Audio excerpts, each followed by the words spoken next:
We hold these truths to be self-evident. That all men are created equal. As a member of Congress, I get to have a lot of really interesting people in the office. Experts on what they're talking about. This is the podcast For insights into the issues. China, bioterrorism, Medicare for all. In-depth discussions. Breaking it down into simple terms. We hold these truths. We hold these truths. With Dan Crenshaw. The Eagle has landed.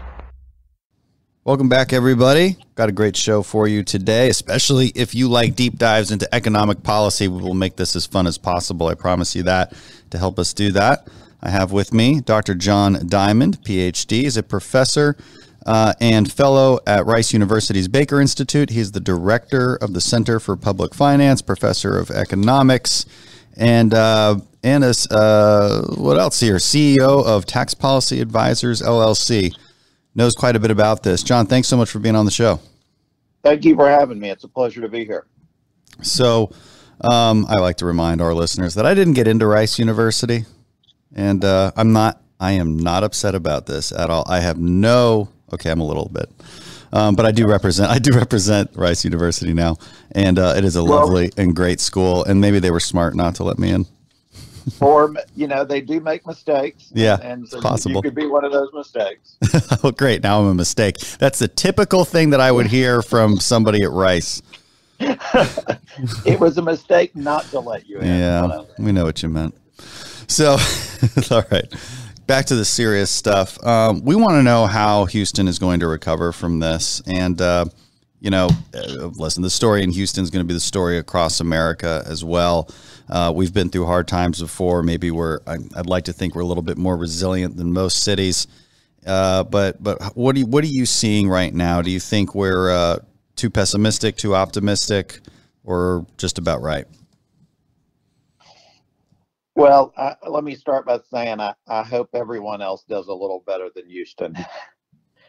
I think Houston faces a unique challenge in that we're not only facing the coronavirus, but there's been this drop in oil prices, which is going to lead to some big sectoral adjustments for an industry that's very important to the Houston area. So I guess I would be a little more pessimistic for Houston than many other places for that reason. Yeah.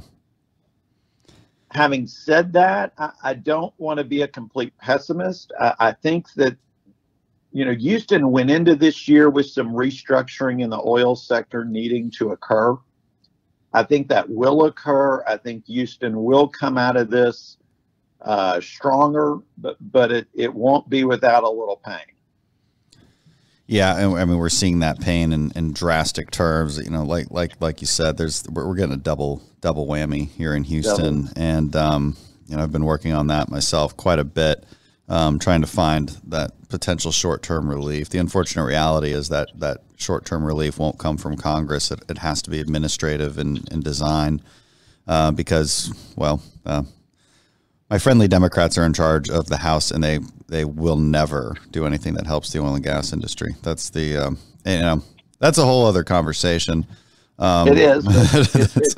It's fairly apparent that's the truth. Oh yeah. Oh, they have no shame in telling us that. They're not hiding it. It's problematic. I wish people, and I've done this on other podcasts, but I do wish that more Americans understood the importance of fossil fuels, how much they themselves use fossil fuels. I can look around the room that I'm sitting in right now, and I would watch things just disappear off the walls, the tables, the desks, the lights. Everything would just start to disappear if all of a sudden you weren't using petroleum products. I'm not so sure that people realize how many things come from this industry and how important it is to be able to produce it here in America, and how much cleaner it is for the environment if we are the ones producing it and exporting it to the world. Again, different conversation, but it's important. That is a different but very important conversation, and I do think the crisis has drawn out an interesting kind of story for oil, and in fact, over the last 2 decades. I mean, just listening to the years, right before the financial crisis, There was a story of peak supply, and everyone was peak supply, peak supply. And under a peak supply world, I think corporate firms do pretty good because demand is chasing supply, and suppliers would actually fare okay in that world as they wound down their supplies over time. Now the story we're looking at is very different. It's a peak demand story. So, and I think the coronavirus, this epidemic kind of gives you a picture into what a demand crisis would look like, or peak demand, or demand falling off over time. It's done very quickly. Right. But if we switch to electric cars and we shift away from oil, I mean, you're going to have a lot of displaced workers, and there's going to be a lot of restructuring that has to take place. And that will involve a lot of consumer and individual pain. And I think now, I think we all recognize that the peak supply story is probably never going to play out. And the peak demand story, some people think it will, some people think it won't.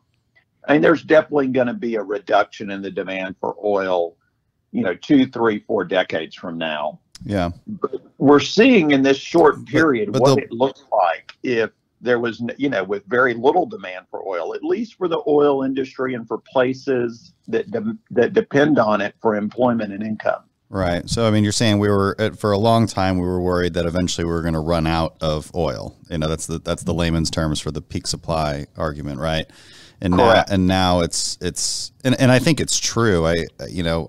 However, there's it's true about the peak demand, I think. That being said, the studies I'm aware of show that we're going to have, in the next 2 decades, energy demand will increase by 20 to 25%, and that energy has to come from somewhere. So there's the demand for energy will continue to increase. It's just how we produce that energy is a different question. It does seem obvious that over decades, as you explained, that demand should go down for fossil fuels. But there's a big difference when it goes down gradually versus, within a month, like it did. Exactly. It did this year, and it is painful for Houston. Now, other businesses, the reality about an economy, of course, is that it's interconnected. And so the oil and gas sector certainly affects restaurants and everybody else, because those are their customers who are now out of work. But what are you hearing about other businesses? You've shared reports on the Houston Business Barometer, which surveys business conditions and confidence. So does that give you any more optimism? Not really. I mean, currently, I think what we're seeing is the outlook for small businesses is just not great. The initial tranche of the Paycheck Protection Program really didn't roll out that well. The first $349 billion, in the sense that I don't think it got to the businesses that were most in need. I mean, we saw a lot of stories of it going to bigger franchises or businesses. There's several papers that have been written that, banks, basically banks have relationships with prior clients that usually they've lent them money. And so given that relationship, I think it makes a lot of sense for them to just continue to loan them money, because you've got an existing loan with them, stuff about this company, and they come to you with a PPP loan, and so they get it. Right. That's the situation I saw the most of. Is there's certainly people who took loans that didn't need to, and they should be ashamed of themselves for doing it. I will say that the data shows us that the overwhelming majority of loans were very small, and therefore for smaller businesses. So it did get to a lot, but it didn't get to everybody. You definitely hear those stories. Smaller businesses have a harder time getting their paperwork together, and if they don't have that existing relationship, that was the biggest thing I noticed. The banks themselves, that rollout, it was tough. It was I give everybody some grace here. Treasury was very, very, I think, flexible and trying to make those last minute changes to make it work. Didn't help that the PPP program got delayed the first time and then again the second time by politics. And It did not help. It did not help. I agree with you that there's been a lot of good that's come from it, but I think what the lesson we should learn is it's inherently difficult to get money to the people who need it most. Yeah. It just is. And so, am I optimistic or pessimistic? I think we're doing a lot better on the second wave of money. I do think there's, we need to continue to kind of press forward and trying to get it to some of the really small firms who just have a hard time, even answering the question, how do I get this money? They don't have the compliance departments or the relationships with the banks that really set them up or put them in a position to be good at doing that. Right. So I'd like to see work on that. But overall, look, it was a big plus. It wasn't perfect, but nothing's going to be perfect in this world. No, it certainly is. And what are your thoughts from an academic perspective, an economist's perspective on our ability as a government to keep funding programs like the PPP in perpetuity? Can we really stay locked down forever and just prop up the economy in that sense? Is that sustainable at all? No, that's not sustainable. Obviously we can't lock down forever. That there is a limit. Resources are scarce. And so at some point, you have to start making decisions. And I think, so am I optimistic or pessimistic? I don't know. How long is this going to continue? If it continues, if we're locked down another 4 months, I'm extremely pessimistic. About 4 weeks. Honestly, 4 weeks I would be. But I think in each month that goes by, you're going to lose more and more small businesses. I think normally it's like, 1 in 5 small businesses survives in like a normal business cycle. So they're very nimble. They pop up. They produce goods. They employ people. But when you put them in this position, they don't have deep pockets. They can't last forever. So, every week that goes by without them being able to provide services and earn income, I think it's very detrimental to them and to the economy. And you're an economist, so you're constantly weighing and doing cost-benefit analysis. And how are you thinking about the trade-offs here between the economy and the livelihoods lost and the public health considerations? What does economics tell us about how to approach that? So we have benefit cost analysis. What it really tells us is be very careful because you're estimating something that's very difficult to wrap your head around.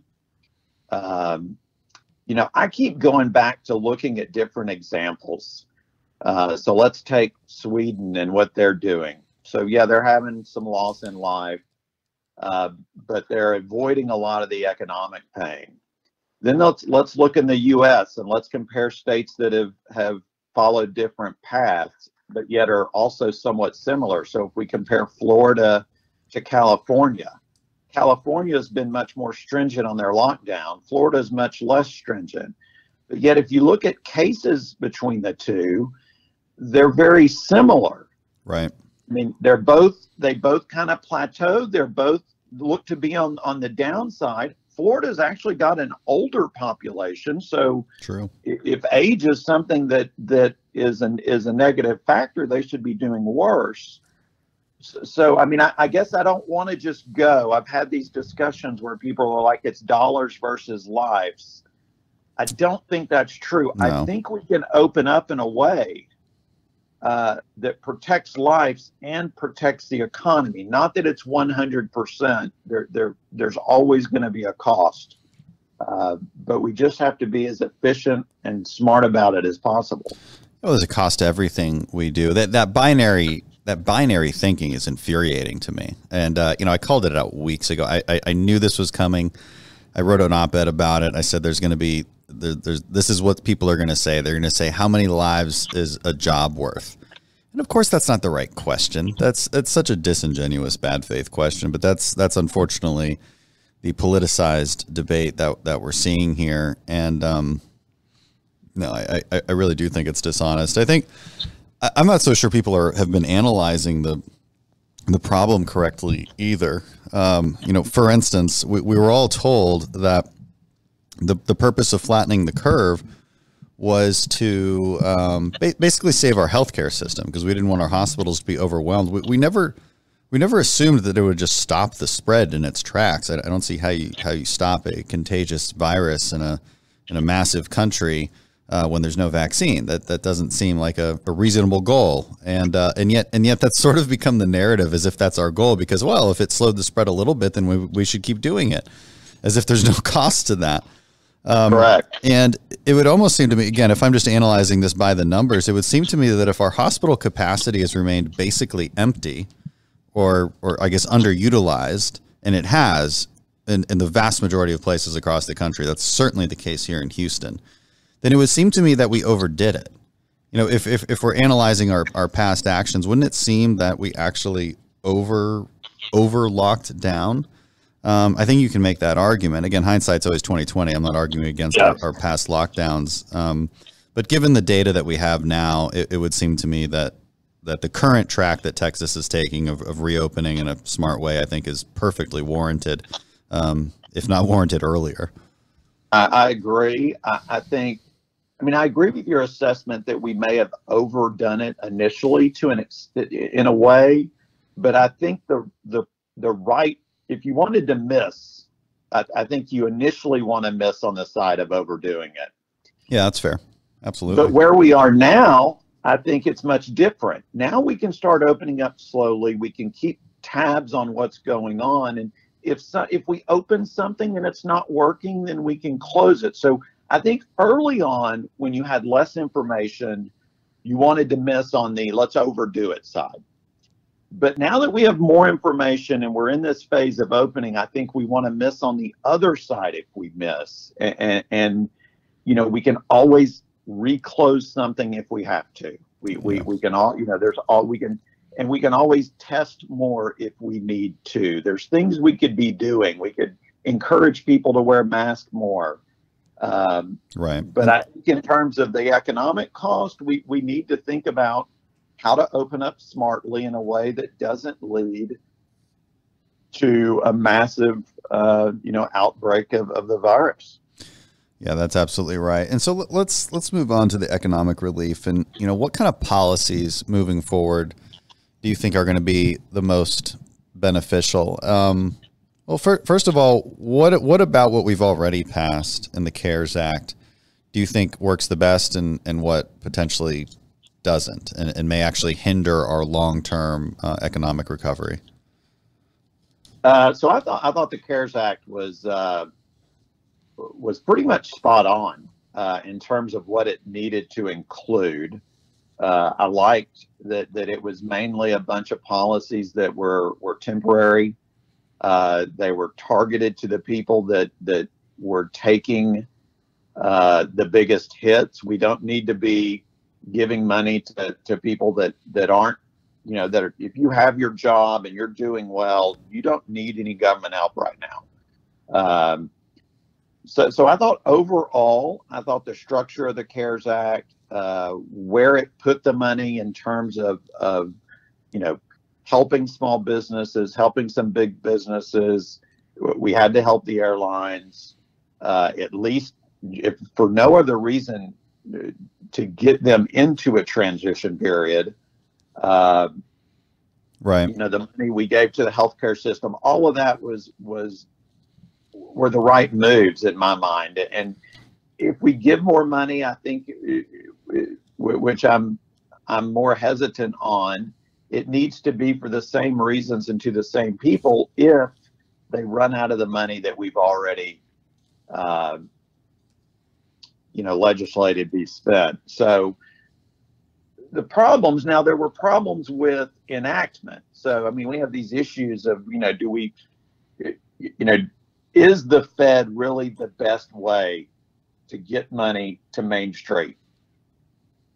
That's a question that I think can be argued for a long time. I think the obvious answer is the Fed's not the greatest or the best tool. It's not ideally suited for the challenge that was dropped on their doorstep. I'm not anti-Fed. I'm not saying they're doing a bad job.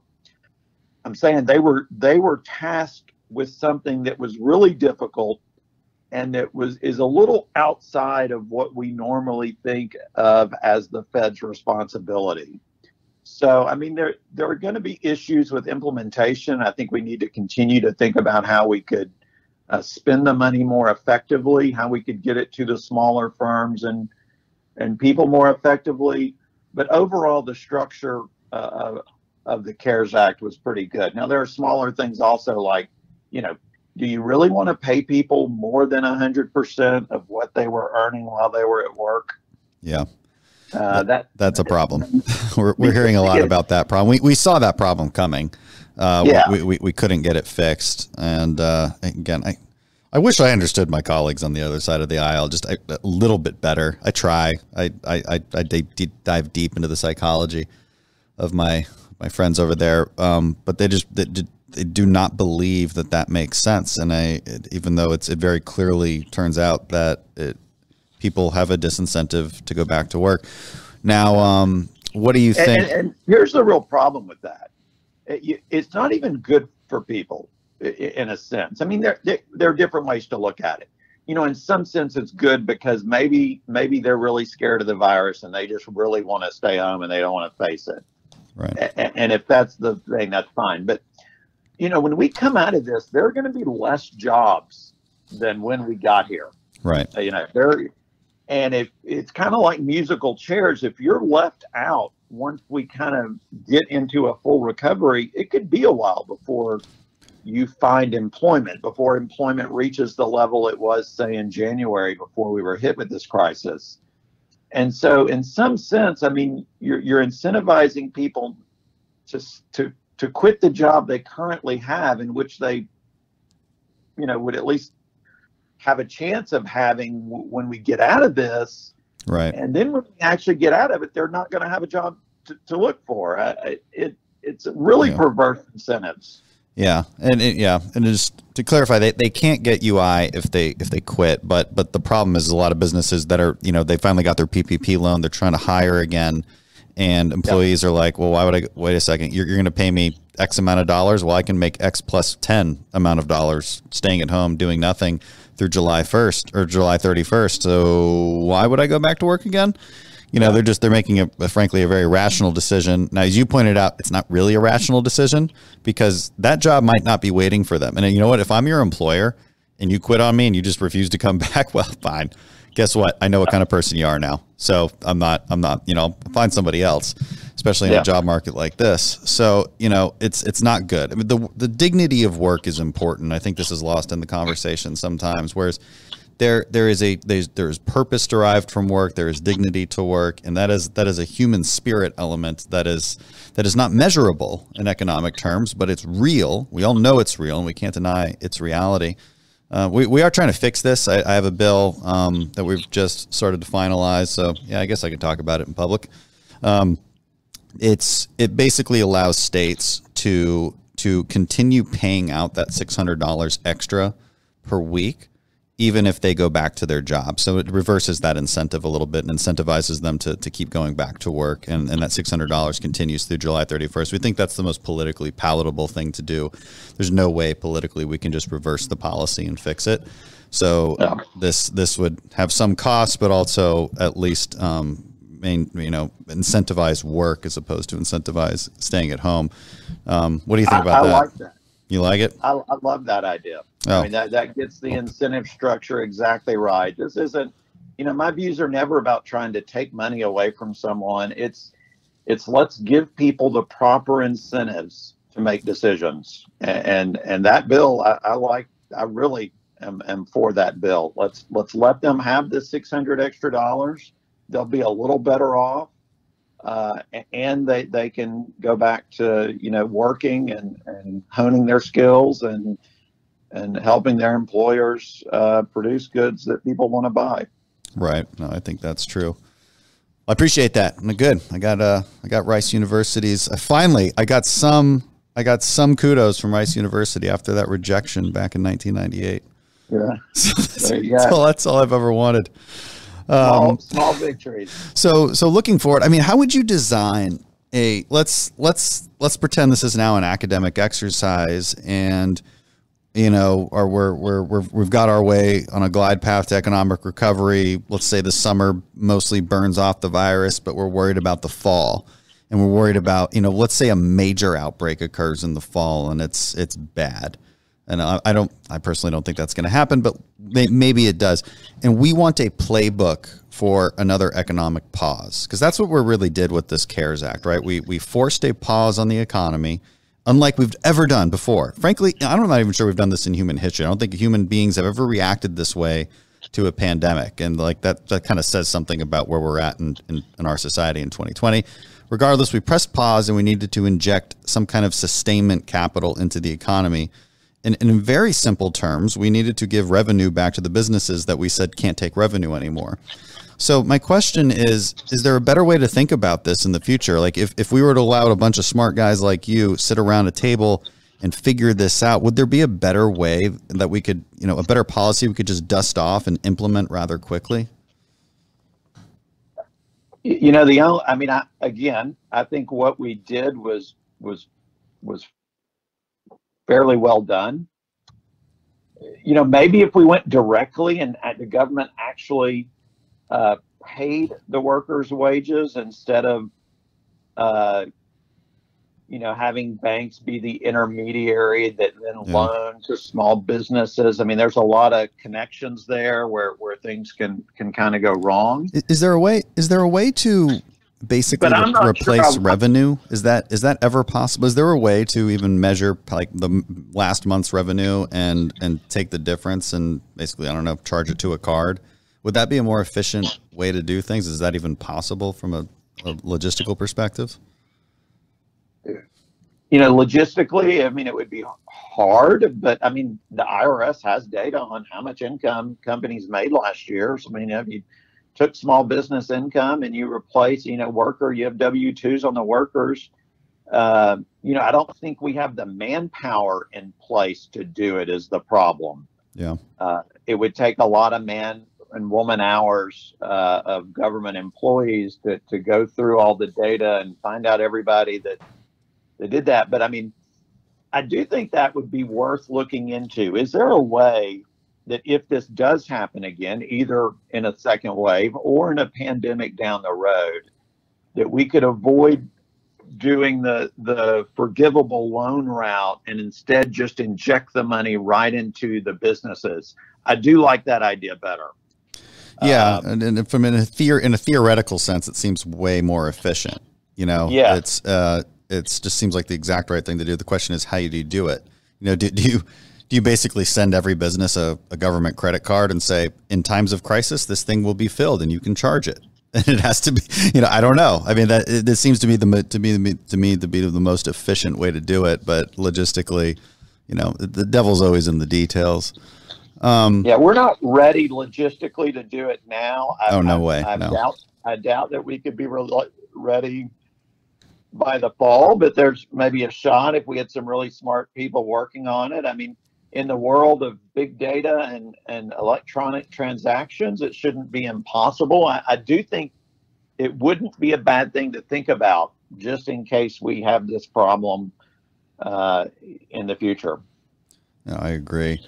And so barring kind of wild ideas like that, and what do you think? What should the next CARES Act look like? Should there even be a next CARES Act? Last time I checked, we don't have a bunch of money lying around in the Treasury that we can just spend. Last time I checked, we're borrowing that from our kids or ourselves. Actually, you can't even use the grandkids anymore. It's your kids and you, because that's how much debt we have and how much interest we're paying on that debt. So we want to keep growing the economy. We want to get it back on track. Let's assume that the country starts to open up, kind of like Texas is, over the next month. I hope that's correct, and I hope that's not just an assumption. But what would be the best way to stimulate the economy, and what policy should we be looking at in Congress? Oh boy, I think there's a bunch of them, and at the same time, there's a lot of uncertainty. So, do we need another CARES Act? I don't think we know that yet. I mean, the obvious place where where the federal government's probably going to have to provide some help is to state governments. But that is a real thorny issue. Oh yeah, because state governments have varying levels, and Pew Trust put out a study yesterday, and it showed how much each state has saved up in a rainy day fund, and like how much it would operate per day. And so, like Texas had 70 days saved up, which is pretty good. I mean, the very best economies have just over 100 days, or I think Wyoming may have 400. But they were the real outlier. And then you have places like New Jersey, which had, I think, 2 days, and Illinois had like 1/10 of a day, and Pennsylvania, I mean, Kentucky, Pennsylvania, Kansas, there's just a lot of states that haven't really been doing well financially, partly because they probably have very large public pension crises going on. And so if we're going to bail out states, we need to only bail out what was caused by this crisis and not bail them out for decisions that they've made poorly in the last 20 years. So if there's, and I know that's been talked about as potential for the next CARES Act, I hope that we don't do too much and we do just enough to offset for, the health cost that they've experienced during the crisis, for revenue losses directly related to the crisis and things directly crisis related, and that we don't go above and beyond that and bail them out for poor decisions they made previously.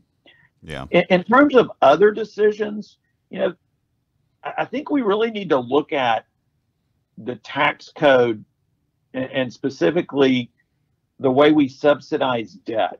I think we continue to encourage companies. Again, we give companies the incentive to use debt to finance new investment instead of equity through the tax deduction for debt. And I just don't think that makes sense anymore. When you hit a crisis like this and they're carrying lots of debt, I just think it leads to companies that aren't as stable and to a real cost, in fact, that they're actually unstable and very easy to kind of push into bankruptcy. So I think we could look at doing something there. What would that look like exactly? What do you mean? What would we change?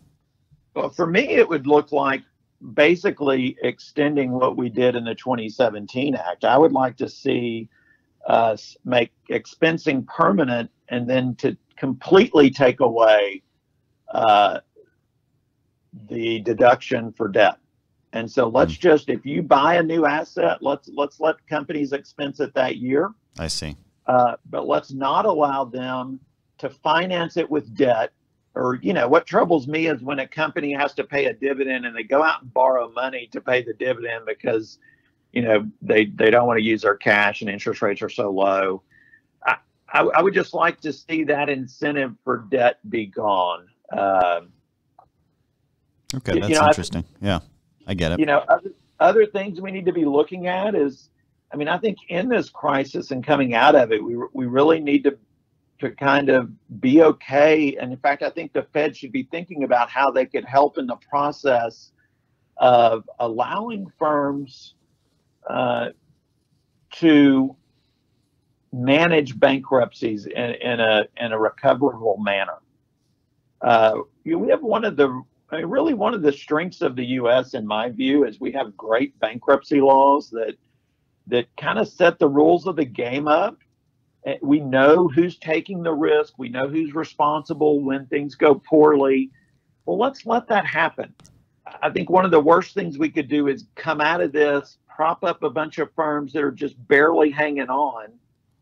And I'm speaking of bigger firms here. I'm not talking about for firms that we give these PPP loans to, let's help them out. But for firms that went into this with a ton of debt and this has pushed them over the edge, so someone like Neiman Marcus that filed for bankruptcy today, look, that firm needs to be restructured. We would be doing ourselves a huge disservice if we allowed them to continue in their current operating, under current operating rules for them. They need to restructure their business, and this is the perfect opportunity to get that done. I just think that needs to happen. So other policies, when we get to the other end of this, we've got to start thinking about a fiscal turning point at some point. You can't run up debt forever. No, you can't. We also need to think about the Democrats are very quick to talk about inequality, but look at the debt. What we're doing with the debt is we're borrowing money from future generations to spend on current older generation, our generation, and specifically we're going to be using it over the next 10 or 15 years to pay entitlement payments to the oldest people alive now. Oh yeah. Oh, it's a direct transfer of wealth from the young to the old. Believe me, I remind my young voters of this all the time. Yeah. At the same time, look at what's happening in this crisis. We've shut down, largely to the benefit of the older people who are most at risk. Younger people have very little risk from this virus. Right. But yet they're paying the largest share of the cost in terms of lost jobs. They're in their prime earning years, and those years are just being taken away from them. It will have effects on their human capital accumulation. So there really is an argument that right now there's, due to the crisis and due to the effect of entitlement payments, there's this huge redistribution from the old to the young, or from the young to the old.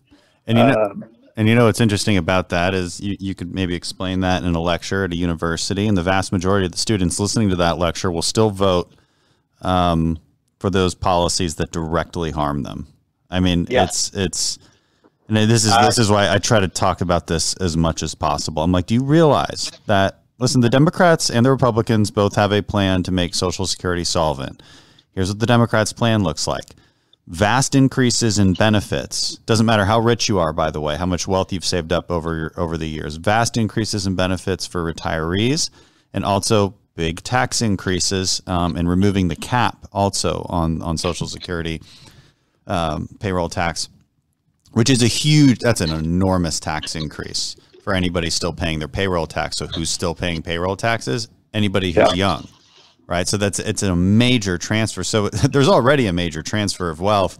They would double down on that. And they want to keep the economy shut down. I don't know why the economy shutdown debate has fallen along partisan lines. I have some kind of psychological reasons I think explain it.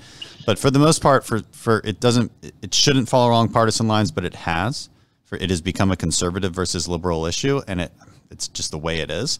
And so you've got some people advocating to keep people shut down because even if one life is saved, then it's worth it. And that's the argument. And that is, as you said, that is not to protect young people. Young people have almost, if they're healthy, there's just no risk. There's practically no risk. And what's the argument for shutting down a hair salon when the liquor store is open? I still haven't figured this one out. It's ridiculous. We're going to put, a hair salon where they're wearing masks and taking temperatures, doing everything right. I can go to my local liquor store. They don't take my temperature. I don't know. You don't see a mask in there. It does not make sense to me. And I think a lot of people are feeling that, which is why you're seeing Americans start to rise up, because we're not dumb. We know what makes sense. We know, we understand enough about the virus now to know what makes sense and what doesn't. And it still blows my mind that there's anything outdoors is shut down at all. There should be nothing shut down in the outdoors, period. Hair salon, there's a little bit more human interaction, but look, there's risk, but it's a voluntary interaction. And this is why I need to explain a civics class to some of my, fellow politicians out there, which is, look, you use fines and jail time as a last resort to enforce what you want people to do, to enforce a behavior, and you're going to take a previously perfectly legal and encouraged behavior and all of a sudden make it jail time worthy. Are you crazy? You put people in jail because they've directly infringed on the rights of others, infringed on somebody's life, liberty, and property. Okay? You don't put people in jail for engaging in that voluntary activity with one another that was perfectly legal 5 minutes ago. That's not a reasonable judicial jump. Like, it's crazy. Yeah. It just amazes me how people are thinking about this. So the debt is something. Yeah, you mentioned fiscal turning point. That we've probably, here's a question. You say we're going to reach it eventually. Like, I've never seen economists agree on what the debt point is. What maybe the debt to GDP ratio is. That just becomes completely unsustainable. Where we actually start to see higher interest rates, inflation, and severe crowding out of investment and the erosion of the dollar status. Because we keep talking about these things, but fortunately we don't see them, and so there's this sort of feeling amongst Americans that the federal government can just keep spending money and like it's free. It's as if it's just locked away in a vault. And if politicians were just nice enough, we would just give it to you. Of course, that's not true. We're actually taking it from you. And then asking you to thank us when we give it to you. It's kind of ridiculous, but that's unfortunately sort of the belief that's occurred in American culture over time. So when's the tipping point? It's impossible to predict when it will tip. What's not impossible to say is when it does tip, it won't be a slow, gradual thing. It will be a crisis, and that's why we do need to act now. Because if we wait until the tipping point, it's going to be very painful. Now, I'm not saying that we need to start right now. I get we're in the middle of a crisis. Until we kind of get our head wrapped around this and we get to the other side, we're going to have to continue to take on more debt. That's just the way it is. Mm-hmm. And but that cost, if you looked in the CBO's last report, it was 2.5 or 3% of our budget, of spending is going to interest payments. Yeah. That's just spending that you get nothing for. And that's occurring when the debt was only 70% of GDP and interest rates are at a historically low value. What happens if at some point interest rate starts to rise? As your budget deficit, as your interest payments eat up more and more of your budget, it becomes increasingly more painful and quickly. And then if you get into a case where we start to have inflation, which I don't see inflation in the near term. I think we're in an era where we're facing much more of a chance of asset price deflation than inflation. But that doesn't mean we're going to face that forever. This isn't going to last. Cycles don't last forever. And we will at one point in time, we will see a world in which interest rates start moving up and inflation becomes a possibility. And in fact, if we were going to see it, we may see it coming out of this. You could make the argument that if you have a large supply shock, and we come out of this and there's a lot of dollars chasing fewer goods, that could at least lead to a one-time increase in consumer good price levels. That's not inflationary, but it's at least one component of starting to get there. Yeah. But the unfortunate answer is I don't think anyone knows when we hit the crisis point. I just know that when we hit it, it won't be nearly as easy to solve as if we start taking smaller actions now. Yeah, well, that's for sure. What's You've done work on analyzing the Tax Cut and Jobs Act, the famous tax cuts that we passed, and you found net benefit from those. Now, Democrats would argue, and this is the argument that happens in the Budget Committee in Congress.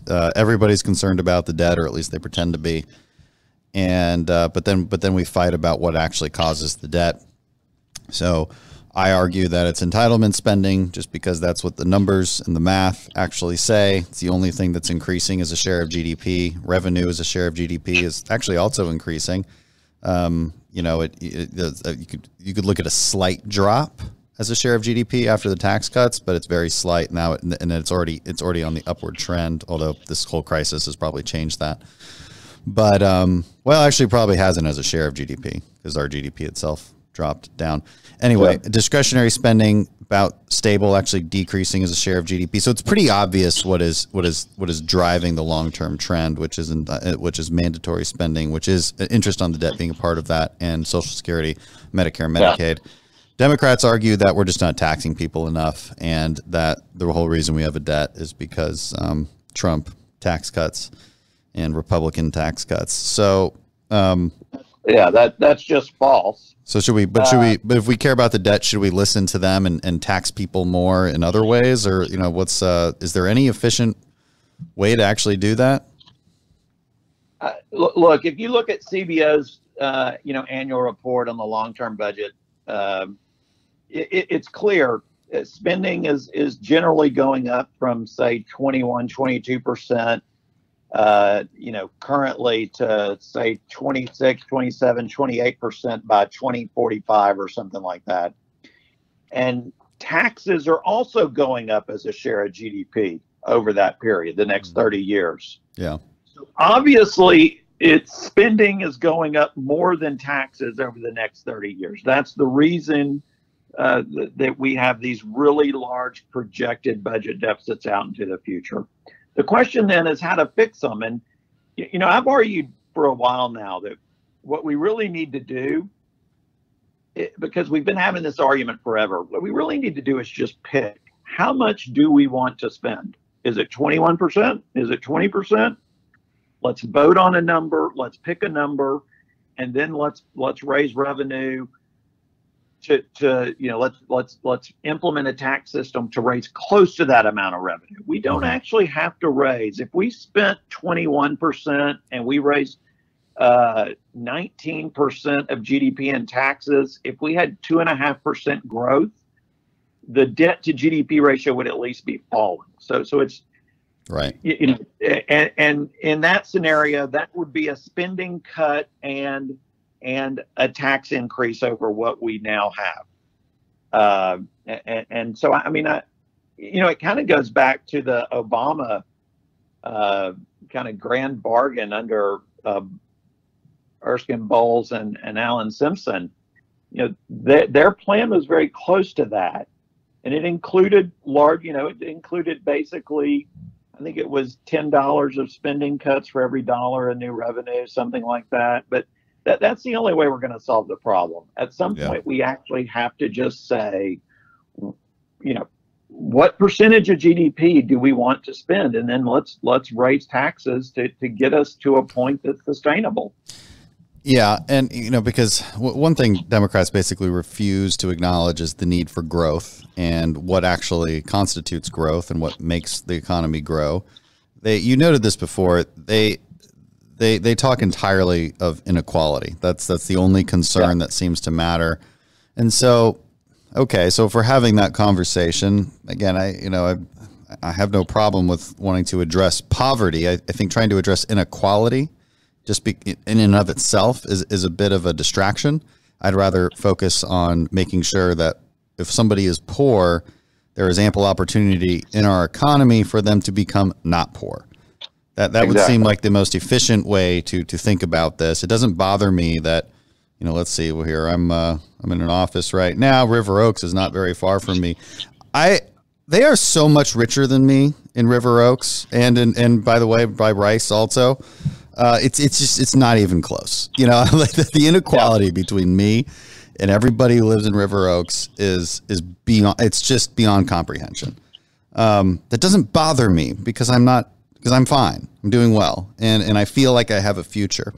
And that's what Americans want to feel. You want to feel like you're moving up in the world. I had a really interesting podcast not too long ago talking about this with Russ Roberts from Hoover, and looking at the different quintiles of income and how people have moved up over time. It turns out people actually do move up really effectively in America.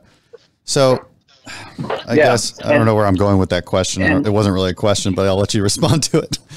I mean, no, I'm concerned with that. I mean, so Houston had a statistics a few years ago for inner city kids. 55% of the kids that started ninth grade wouldn't finish high school. To me, that's a concerning statistic, right? Because that tells me there's a lack of opportunity. That there's a problem in the educational system. There's a problem with all of the inputs that go into providing an education to inner city kids. And the result is that at the end of it, they don't have a real shot. And what we need to provide them is exactly what you said. They need opportunity. They need to feel like there's an opportunity. That's the proper incentive to motivate people to work, to do their best. And once those opportunities are there, then I think you would see a lot of success. And that's the question I always have for my colleagues. It's like, okay, let's pretend the entire country is Houston real quick. And you've got these kids with that really alarming statistic. The question is, why is that the case? Is it because we're not taxing the neighborhood in River Oaks enough? So they pay what, I think like 37% is the federal tax rate. Sure, let's increase it to 45. How would that change the kids' opportunities in inner city Houston? And now they might say, well, we're just going to transfer that money over to them. Well, I mean, we're already spending a ton of money per child in a lot of these failing schools. That's just true. And I don't know how true it is in Texas, but across the country, some of the worst school districts also spend the most per child. Like, what else is going on here? And I feel like we as policymakers have to look into that with some nuance and some depth, because it's not just, oh, we're not spending enough money. It always makes you feel good to say, especially go back to voters, I fought for the kids. Well, what do you mean? You threw money down a hole? How was that fighting for the kids? I don't know that we think about this stuff enough. No, I think, and so I brought up that example, not really as a money spending example, because you're right. I don't think money is going to solve it. It's not going to solve that problem. We need to reform the education system. We may need to reform how we spend the money within the education system, shifting it from shifting from older to younger.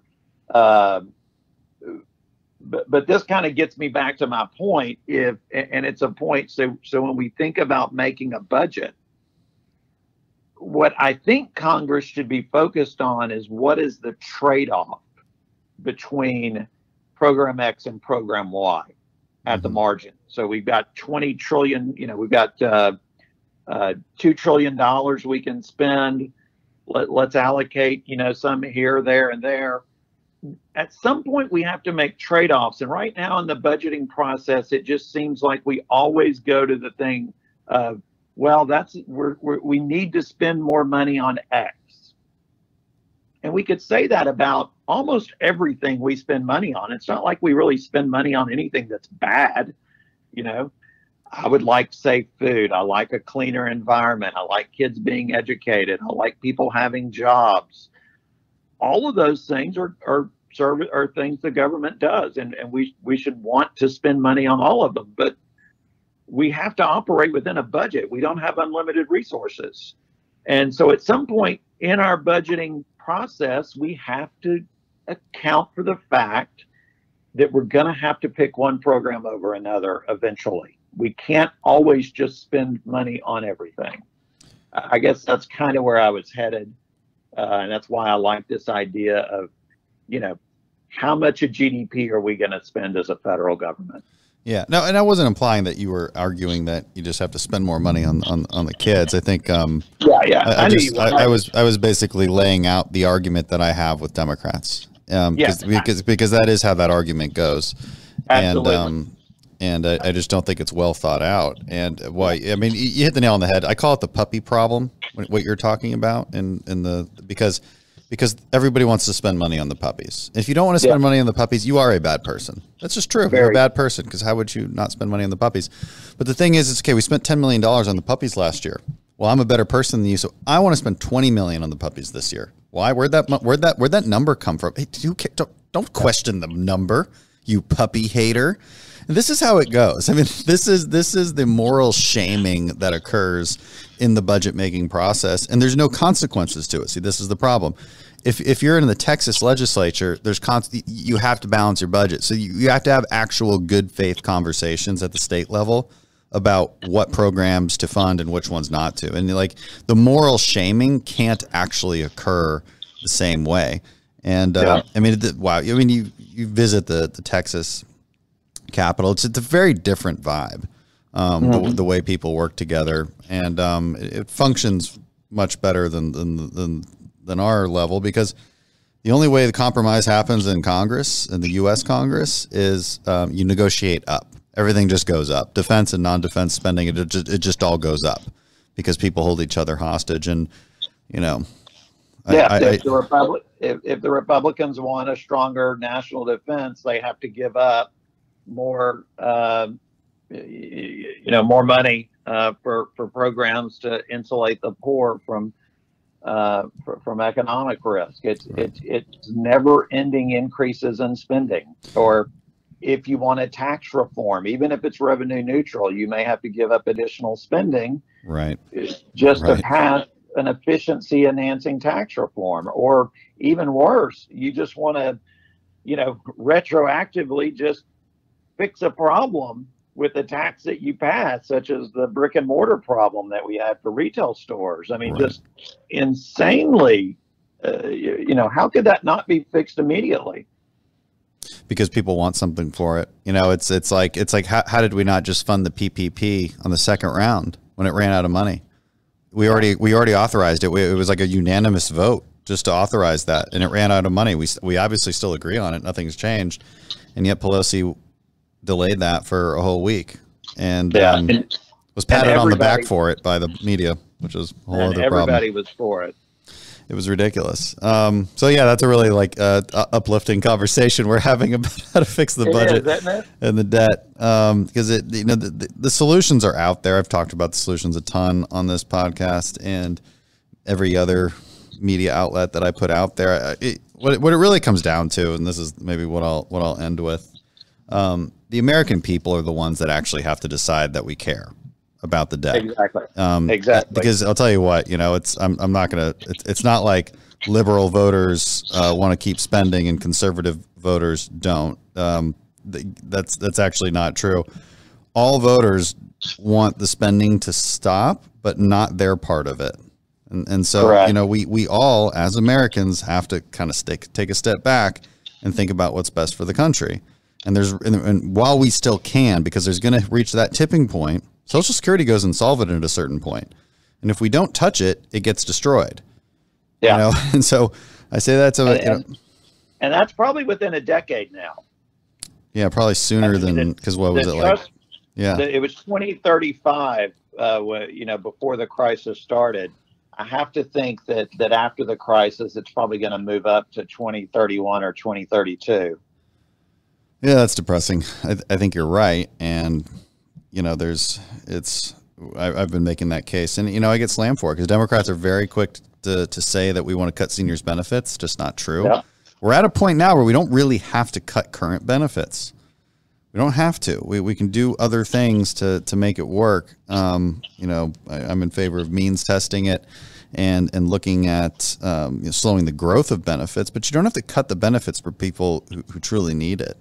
And I think my generation should have to give up something too, but it should be in the form of retirement age increase, not, don't tax my generation more. We've been through the 2008 crisis. We've now been through this pandemic, And oh, by the way, we fought the war, so give us, and we're sick of it. You know, our housing is more expensive, just relatively speaking. Our healthcare is more expensive, relatively speaking. It does not make sense to be taxing this generation into oblivion, and yet this generation is voting for policies that would do just that. And so that's my message to my fellow millennials, I suppose. So that's my way out of this. John, you want to add anything else before we wrap up? I guess I would just say, on the deficit part, it's really not the hardest problem in the world to solve. We need to control spending. We need to raise the revenue necessary to pay for that spending. And we absolutely need to encourage the economy to continue to grow. If you had growth and reasonable spending and taxes, you could balance this thing fairly easily. We're a wealthy country. It's the will that we lack at this point, like you said, and it's a lot of that is on the voters. The voters want their pet projects as well. So I guess at some point we just need to wake up and see the problem for what it is. And I guess with that, I'll just say, I do think we'll come out of this. I don't think we're, I don't see a huge negative on the other side. I do see, getting from here to the other side is not going to be easy, but we're a nimble, flexible, and ingenuitous country, and I think we're going to do well. It just may take a little pain to get there. Yeah, I wouldn't bet against America. I think we'll have the strongest recovery. I just think we need to get started on it now. And I agree. I would like some politicians out there to stop getting in the way of that and let the American people thrive and live free. And, we guess what? We have the tools and personal responsibility to stay safe, and you can trust us to do it. And I think that's the best way to recovery. I agree 100%. Encourage, the government would do well to set up a system that encourages people to act in a way that leads to recovery instead of passing laws and threatening with fines. That's ridiculous. Well, with that, really a pleasure to have you, Dr. John Diamond from Rice University, not my alma mater because they wouldn't let me be, but that's okay. Sure. That's okay. Like you said, I'm a mistake. So that's